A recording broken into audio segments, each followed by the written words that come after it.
The desert sun beat down on Hakim, a weary traveler. He had been searching for his lost camel for days. The camel, his most prized possession, had wandered off while Hakim slept. Hakim relied on his camel for transporting goods across the vast desert. Without his camel, he was as lost as a ship without a sail. Hakim's heart sank with each passing moment as he saw no sign of his beloved animal. Hakim's throat was parched, and his body ached with exhaustion. He had to find his camel soon. His livelihood depended on it. Desperation gnawed at him. He scanned the horizon, hoping for any sign, any clue that would lead him back to his camel.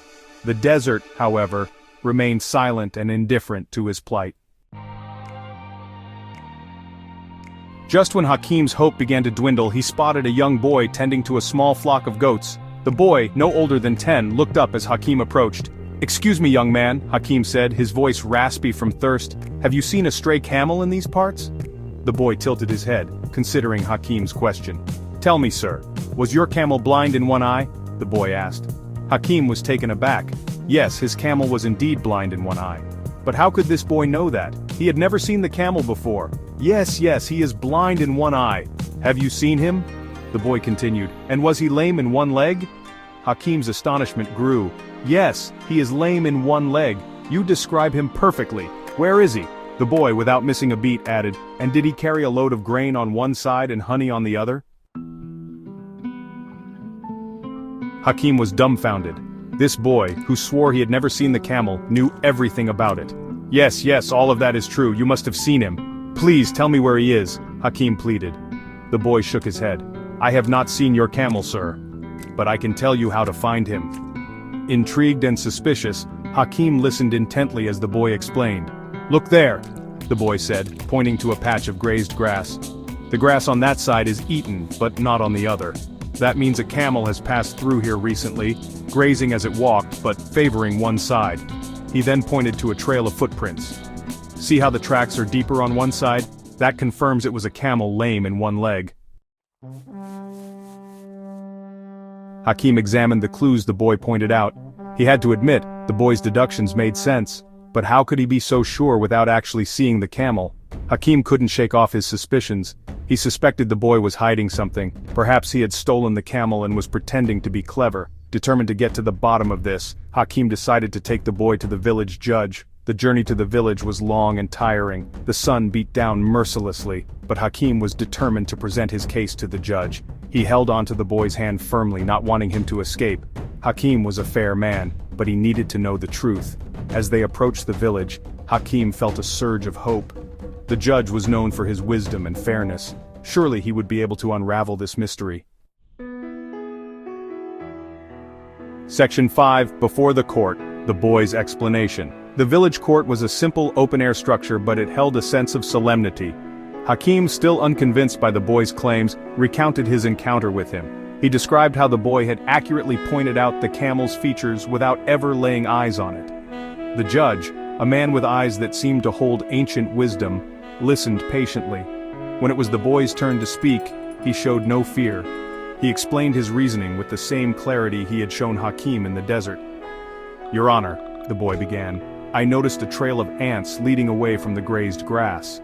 They were carrying grains of wheat, indicating the camel was carrying a load of grain." Section 6, The Judge's Wisdom, a blend of admiration and caution. The boy continued, "Further down the path I saw a swarm of flies gathered on one side while mosquitoes buzzed on the other. Flies are attracted to sweetness, while mosquitoes are drawn to sourness.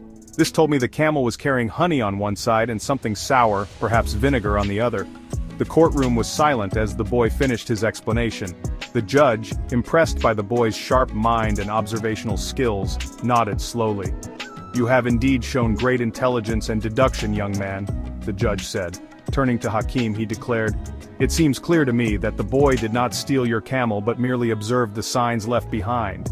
He used his wit and knowledge of nature to deduce the truth." The judge then turned back to the boy, his expression turning serious.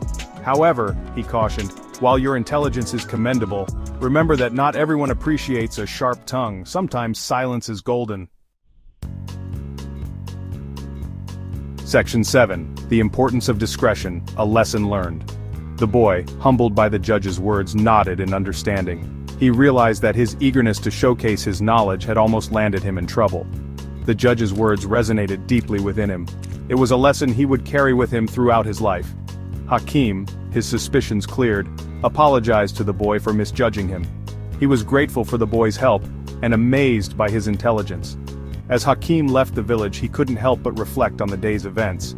He had been blinded by his desperation and had almost wronged an innocent boy. The boy, on the other hand, learned a valuable lesson about the importance of discretion. He realized that intelligence, while a gift, should be wielded with responsibility and humility. Section 8. Beyond the story applying wisdom in our lives. The story of the clever boy and the missing camel serves as a timeless reminder for us all. It highlights the power of observation and the importance of thinking critically. Just as the boy used his knowledge of nature to solve the mystery, we too can use our knowledge and understanding to navigate the complexities of life. More importantly, the story underscores the value of discretion. In a world saturated with information and opinions, it's crucial to choose our words carefully. Speaking too freely, without considering the consequences, can lead to misunderstandings and unnecessary conflicts. Sometimes it's wiser to observe, listen, and choose our battles wisely. Section 9. The power of observation and thoughtful speech. The boy's ability to deduce information from seemingly insignificant details teaches us the importance of paying attention to our surroundings. There's a wealth of information available to us if we simply open our eyes and minds to it. By honing our observation skills and thinking critically, we can gain a deeper understanding of the world around us.